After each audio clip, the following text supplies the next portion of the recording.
Sycamore Creek Church exists to ignite authentic life in Christ and fan it into an all-consuming flame. Now, when I hear this mission of our church, I think about going camping, and I've done a lot of camping with my boys. And the first thing that my boys want to do when we get into a campsite is to start the campfire. So they go find wood, sometimes really big pieces of wood, and we try to, first ignite that spark, a spark that catches the rest of the wood on fire. And one time we came into a campsite on the Manistee River, and we got in and it was dark and it was kind of creepy for them, and they could hear every sound in the woods and everything rustling through the leaves, and they really wanted to get a campfire going so that we could sit around the campfire in the dark and feel the warmth of that campfire. And those experiences help us live into or understand this mission of igniting authentic life in Christ and fanning it into an all-consuming flame. Now, we're not talking just about a spark. We want this spark to catch on and to get into this roaring flame. I think about, there have been times where I've been camping and it started raining and you thought the rain put out the fire, and the next morning you stir it and there's still smoke and you can light a fire again. That's the kind of fire we're trying to light here at Sycamore Creek in our faith, a fire that will withstand the downpours of life. And this mission of our church is not just about you. It's not just about igniting faith in you. It's about others. It's about helping others have faith ignited in their life for them to experience authentic life in Christ. Now, our mission is part of our vision frame. And you'll see here our mission, our values, our strategy, our measures. And we're going to walk through some of that today here in this message. But we're going to go into it deeper over this whole series. But right now, let's drill down just a little bit on that word ignite in our mission. We exist to ignite authentic life in Christ.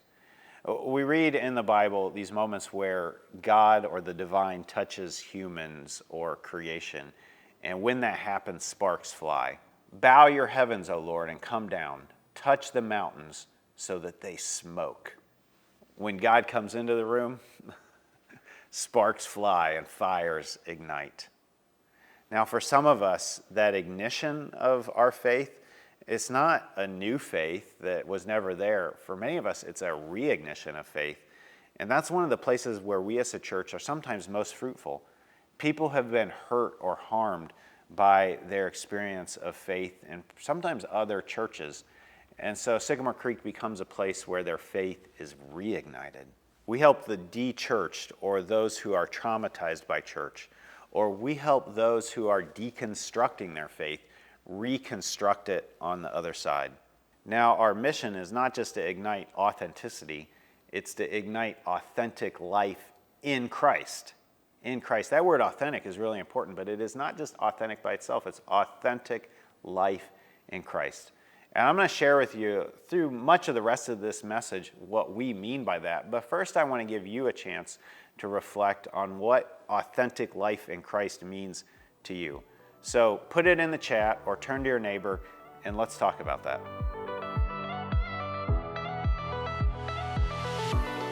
Great conversation about what authentic life in Christ means. Now remember our mission. Actually, say it with me. I'll put it on the screen. Sycamore Creek exists to ignite authentic life in Christ and fan it into an all-consuming flame. So what exactly is authentic life in Christ? Jesus answers this when he contrasts himself with a thief who comes to steal, kill, and destroy. And he says, in contrast to that, I came that they may have life and have it abundantly. That abundant life is that authentic life in Christ. And we're going to go deeper. We're going to keep peeling off those layers through this whole message. That authentic life in Christ is fanned then into an all-consuming flame. And what does that mean, to be fanned into an all-consuming flame? I think what we're talking about here is perfecting our love, or perfect Christian love. The author of Hebrews puts it this way: looking to Jesus, the pioneer and perfecter of faith, who for the sake of the joy that was set before him endured the cross, disregarding its shame, and has taken his seat at the right hand of the throne of God. Jesus is that pioneer. He blazes the trail. He ignites the faith, but he's also the perfecter of our faith. It's fanned into an all-consuming flame. It's this perfect love between God and you, between you and others. Jesus perfected that kind of love. Now, in each one of us, this is not absolute perfection in the sense that we never make any mistakes, but it is a going on to perfect our love to be more like the love and the character that God has for us. So when we think of our mission, say it again with me. Sycamore Creek exists to ignite authentic life in Christ and fan it into an all-consuming flame. When we think of that mission, how do we accomplish it? What is our strategy for accomplishing this mission that we feel like God has given us in this community, in this world? Or you could think of it as, what's our strategy for perfecting our love? So let's go back to the vision frame. We've talked about our mission. Now let's talk about our strategy. Our strategy is to connect with God and others, to grow in the character of Christ, and to serve the church, the community, and the world. So here now we get to kind of the fullness of what we mean when we talk about authentic life in Christ. Authentic life in Christ is connecting, it's growing, and it's serving. Those are all components of what it means to have an authentic life ignited in you and fanned into an all-consuming flame. But remember, this is not just about you. This is not just about you connecting, you growing, and you serving. This is also about helping others connect, grow, and serve. Our mission is internal, but it's also external. Now, if you're here in this series for the first time and you're not a partner of Sycamore Creek, if you haven't made the commitment to partner with us in this mission that we talked about, why be a partner, last week, then at the end of this series, if you've attended all of the weeks, if you've taken the series challenge, or if you have watched the messages for the weeks that you missed, then you have the chance to partner with us to become a partner in the church. And we're doing this at this time and this place in the life of Sycamore Creek because we have adopted another church, Asbury United Methodist Church. And when we adopted them, all of the members of Asbury became partners of Sycamore Creek. But they didn't go through our partnership classes, so they haven't learned kind of how we do things around here, and we're giving them the chance to kind of onboard in our culture at Sycamore Creek. If you're already a partner of Sycamore Creek and you're in this series, then this is kind of like doing a renewal of vows. My wife and I don't wait till the big anniversaries to do it. We do it almost every, in fact, not almost, every single year. We recommit these vows to one another. Last week, we kicked this off with why become a partner. Today, we're looking at connecting with God and others. Next week, we're going to look at growing in the character of Christ. On the fourth week, we're going to look at serving the church, the community, and the world. And on the last week, we're going to explore baptism, entrance into the family of God. Now, that should look familiar. That's our strategy. That's what we mean by authentic life in Christ. Someone who is connecting, who's growing, and who is serving. But let's go back to our vision frame for a moment and look at our core values. These are sometimes the most outward-facing piece of our vision frame because we have it right on our signs. Sycamore Creek Church is curious, we're creative, and we're compassionate. Now, when we talk about core values, what we mean is that these are the ways that we go about everything else we do. It's the manner, it's the tone, it's the texture of our mission, of our strategy, of our measures. So the first of those core values is to be curious. And what we mean by that is that your questions are welcome. You don't have to leave your brain at the door. Bring all of those unanswered questions here in the room with you. We want to be curious with you. Now, there's some practices of being curious that we do together. The first one is that we're curious about what God says to us in the Bible about a particular topic or issue. So we're always going back to the Bible and exploring what this book, which was written over thousands of years by dozens of authors, has to say and how God speaks to us through the Bible. We're also curious what others say to us about particular topics or issues. In fact, if you bring 3 Christians in a room and you ask them a question, you're going to get 5 answers. That's because Christians don't all read the Bible the same way. In fact, sometimes it's helpful to listen to and hear what non-Christians say to us because God speaks to us through them as well. So we're curious about what others say about a particular topic or issue, especially those we disagree with. And then the final practice is that we're curious in prayer. We listen and we stay still and we listen for God's leading in the Spirit. And in these ways, we practice being curious together. Our second core value is to be creative. And what we mean by this is that we try not to get stuck in ruts. If something's not working, well, we experiment and try something different. We like to think of ourselves as being rooted in a rich and deep tradition of Christian history and Christian thought and Christian practice. But then there's like a firm, very firm branch that we're in, or trunk, and then the branches are flexible and the leaves are constantly changing. That's where the creativity happens around here. And again, there are some practices that we do when it comes to being creative. We are creative in our mission and ministry. Again, we don't have a lot of sacred cows around here. If something's not working, we try something different. We're also creative in our outreach. I think that's one of the things that we're most well known for.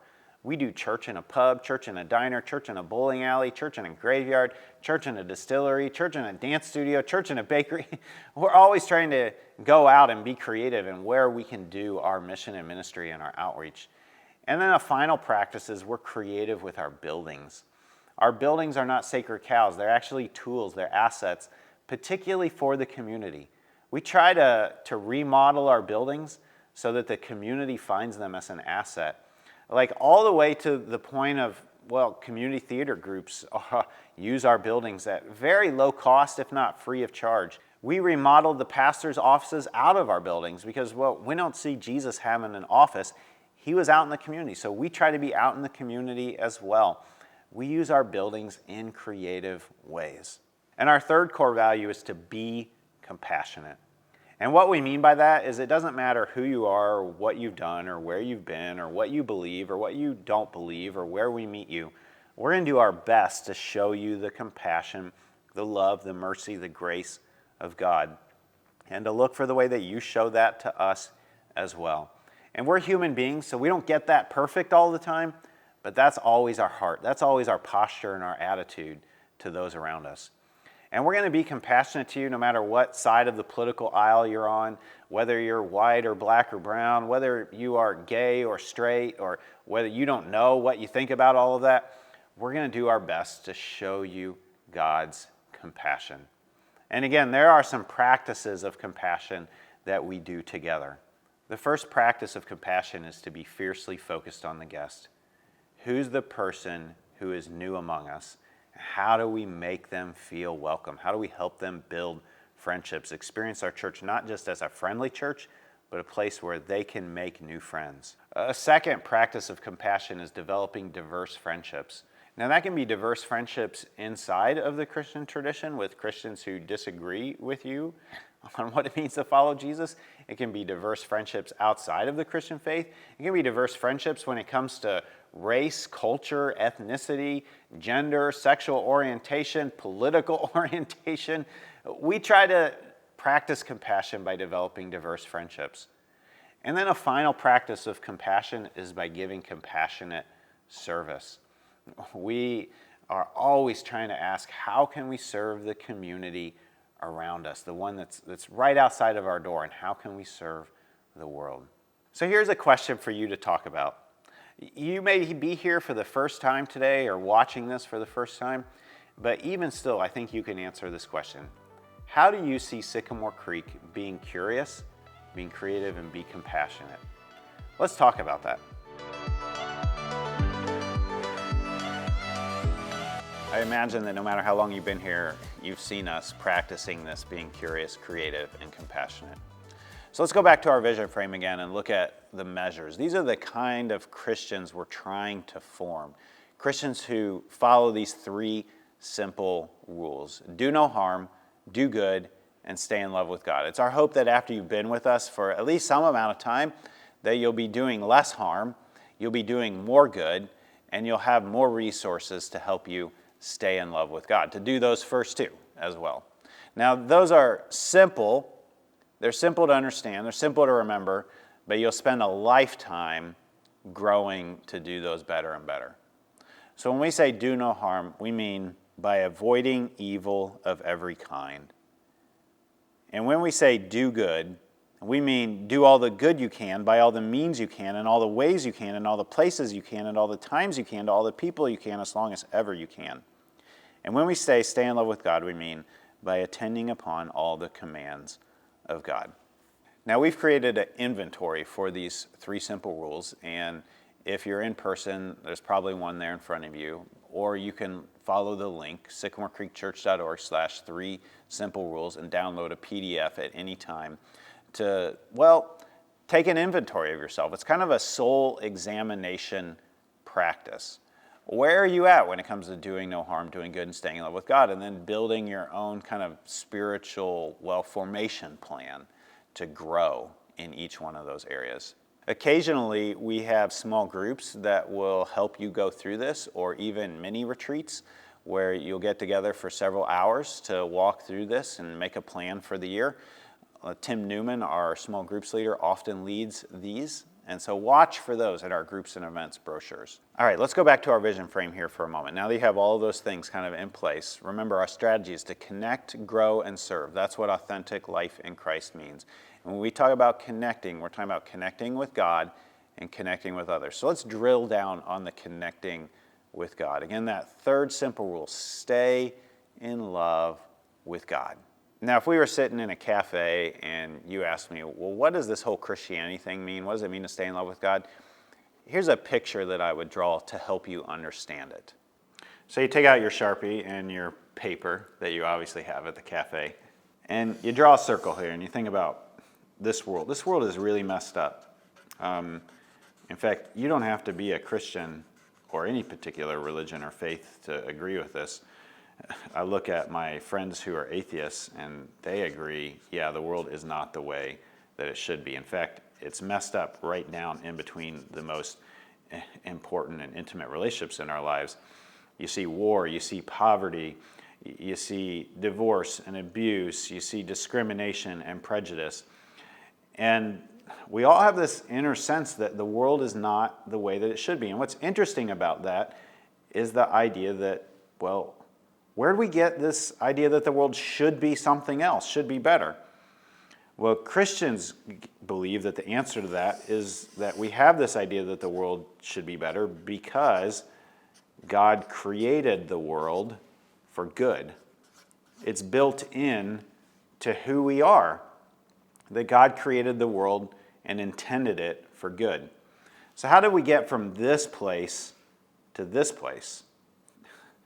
Well, it's because we focused inward on ourselves.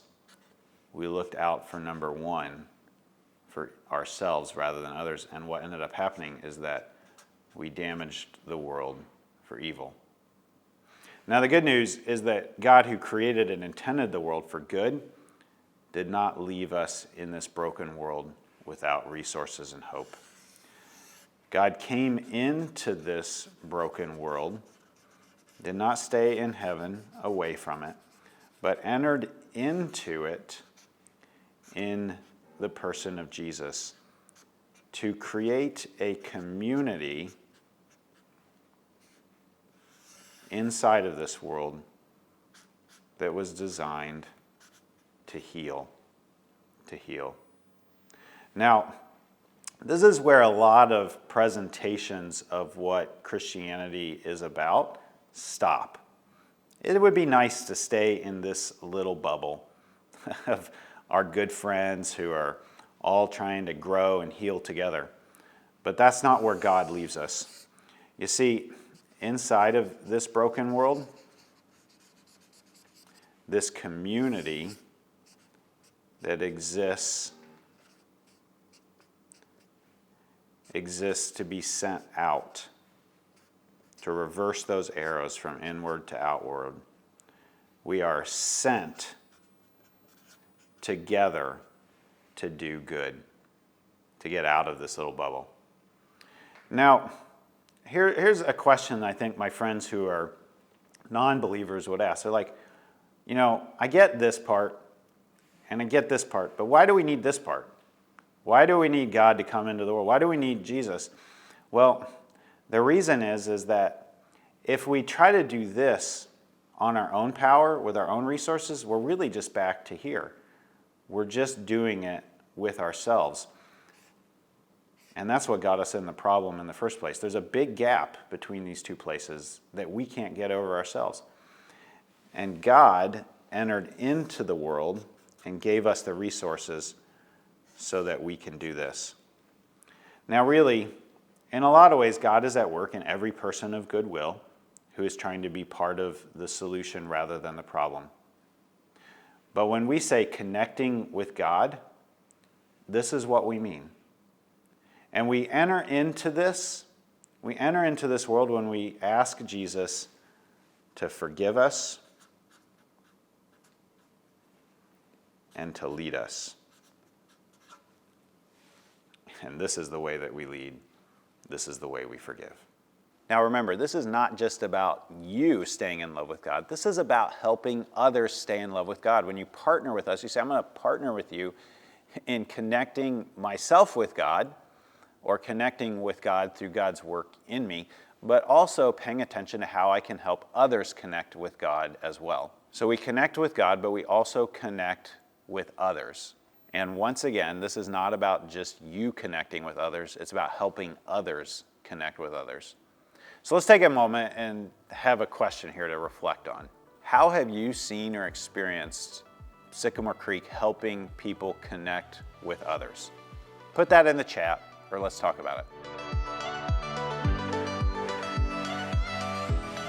Now, as we're going to talk about through this series, there are some life together practices that we do with all of this. And when it comes to connecting with others, there's several practices that we do together as a church. We invite, we're fiercely focused on the guest. The connection card is a way of connecting with others. We connect through small groups, and we connect with the United Methodist Church. Let's walk through each one of them. When we talk about inviting at Sycamore Creek, some of the ways that we try to provide you some tools for that are we do these big days several times a year. In fact, you'll see here some of the last ones that we did. Christmas and Easter are always big ones. The first Sunday in October is always a big day. We try to do something in the summer and then something like mid-winter when everybody's feeling seasonal affective disorder. They need a sort of jolt of hope in their life. So these are all opportunities, moments to invite people to participate at Sycamore Creek. It's a way we connect with others. Now, when we talk about inviting, we talk about investing in inviting. This is a lifestyle of investing in other people and then praying for God to open the door for the opportunity to invite. And a lot of times God does the heavy lifting there. You just have to be paying attention. And when we invite, we pick up, and we bring. It's really like intimidating to show up into a building with a bunch of people that, well, all of your images of church are what you see on TV. And so it's really most helpful if you can, well, literally pick somebody up at their home and bring them with you. Or to go out in the parking lot, say, hey, text me when you get here and I'll meet you out in the parking lot. And then when you bring them in on your elbow and you break all the ice, you make all the introductions. That's the smoothest and easiest way to invite somebody and for them to feel most comfortable here at one of our events or at our worship celebrations. We also connect with others by being fiercely focused on the guest. That word guest is really intentional. We don't talk about visitors here. A visitor is somebody who shows up unannounced at your door, and usually they're trying to get you to vote for somebody or buy something. You're usually cordial with them, at least I hope you are, but they're mostly an interruption, and you're trying to get them to leave as quickly as possible so you can get on with what you already plan to do. We don't have visitors at Sycamore Creek. Nobody comes here and is an interruption to what we're doing. Rather, we have guests. A guest is like when a family member comes to your house. You invited them, you prepared, you probably made a guest space for them. You maybe even got their favorite foods or met any dietary restrictions they had. You change your schedule so that you're available to, tour them around the area and spend time with them. That's what we have here at Sycamore Creek. We have people that we have prepared for to show up. They are guests, and we are fiercely focused on them. And we're fiercely focused by practicing the 5-10 link rule. What that means is 5 minutes before the service and 5 minutes after the service, we look at a 10-foot radius around us. Basically, who's sitting beside you, who's sitting in front of you, who's sitting behind you. And we link up with them. And bonus points if you can link them up with somebody else. The other day, I had somebody here who showed up, and when we were chatting, and learned that they were in a lesbian relationship. I said, hey, would you like for me to introduce you to some of the other LGBTQ folks in our church. And I walked them across the room and started those introductions because she was interested in meeting them. That's the 5-10 link rule, friends. Another practice that we have of being fiercely focused on the guest is we sit in the front and we park in the back. Sit in the front so that we don't make that guest who shows up at the end of the service walk the walk of shame up to the front of, well, the seats up here. And we park in the back so that the spaces around the church are open to the guest. Sit in the front and park in the back. Sit where? In the front. Park where? In the back. Another key practice of connecting with others at Sycamore Creek is our connection card. And the connection card has a lot of different purposes to it. It helps you make discipleship commitments. There's next steps every week. Don't just come and listen to this. Don't just watch this online, but fill out our digital connection card at sycamorecreekchurch.org/connect or the physical one in Purpose. And make a commitment to do something after you've heard what you've heard in a message or on a Sunday morning or whatever day it is. Now, it's also a way that we care for each other. There's a place where you can write down prayer requests every week and know that a team of people are praying for you. It's also a way that we, keep track of each other. It's hard to keep track of people across, 3 campuses and multiple venues and all of these places. So if you fill out the connection card every week, it's more likely that we'll notice if you don't do it. But maybe the most important part of the connection card when it comes to helping us connect with others is that it helps us connect with guests. And we don't want to ask a guest to do something that all of us aren't doing. So if you fill out the connection card every week, your name, your email, any other information you're willing to share with us, if you've been around here a long time, you probably don't have to fill out the whole thing, unless you have to be sitting next to a guest. And then fill out the whole thing. And basically what you're showing is that, this is something that we all do together. It's a community practice. It models for the guests what we do and how we do life together. So we ask every person to fill out that connection card every week. And then you drop it in the blue bucket or in the basket or whatever way there is to collect them at your campus. Another key practice of connecting with others is through participation in a small group. We do small groups here to help you, build healthy friendships. And it may not be that goes fully in the small group. It may be that in the small group you meet people you'd like to, have coffee or drink with at some other time. But those are places where you can build those healthy friendships. And we do our small groups around here in trimesters. There's a spring semester, a summer semester, and a fall semester. And there's a month off in between each one of those where you can sign up for a new small group or stay in the small group that you're in. There's easy entries and easy exits of every small group. In the fall, we do a church-wide campaign where everybody reads the same book together. It's such a powerful practice that all of the church is doing this all together, learning the same things together. One final way of connecting with others is that when you connect with Sycamore Creek in partnership, you're connecting with something bigger than just Sycamore Creek. You're connecting with the United Methodist Church. Now, we don't usually wear our denomination on our sleeve, but it is under the hood if you look there. And what it means to be connected to the United Methodist Church is a lot of different things. What it means to be part of the United Methodist Church is to be part of a renewal movement in the 18th century, or that was started in the 18th century by a Church of England priest named John Wesley. This is basically like a contemporary of George Washington. And John Wesley started these small groups in the Church of England that would meet each week and ask each other these 3 simple rules. Have you done any harm? Did you do any good? Have you stayed in love with God? And that ignited a fire of faith in these people who gathered every week, sometimes daily, to ask each other these questions. Now, Sycamore Creek was founded in the year 2000 by what I like to call a rebel grandma, Pastor Barb Flory. I call her a rebel grandma because she liked to say to me that she's the only grandma who ever planted a church. And to be honest, I don't know any other grandmas who planted churches. She broke lots of stereotypes in doing that. But she was also a rebel in the sense that she was an atheist earlier in life. And when she started a church, she wanted to start a church that she would feel comfortable going to at that season when she was an atheist. A church that people who didn't believe in God would feel comfortable attending. She was appointed to Holt United Methodist Church, and we are what's called a mother-daughter plant out of Holt UMC. You see, she spent 2 years at Holt UMC gathering together a group of people who would then launch Sycamore Creek, this new church, along with other people from the Lansing region. And so the first worship service was held in November of 2000.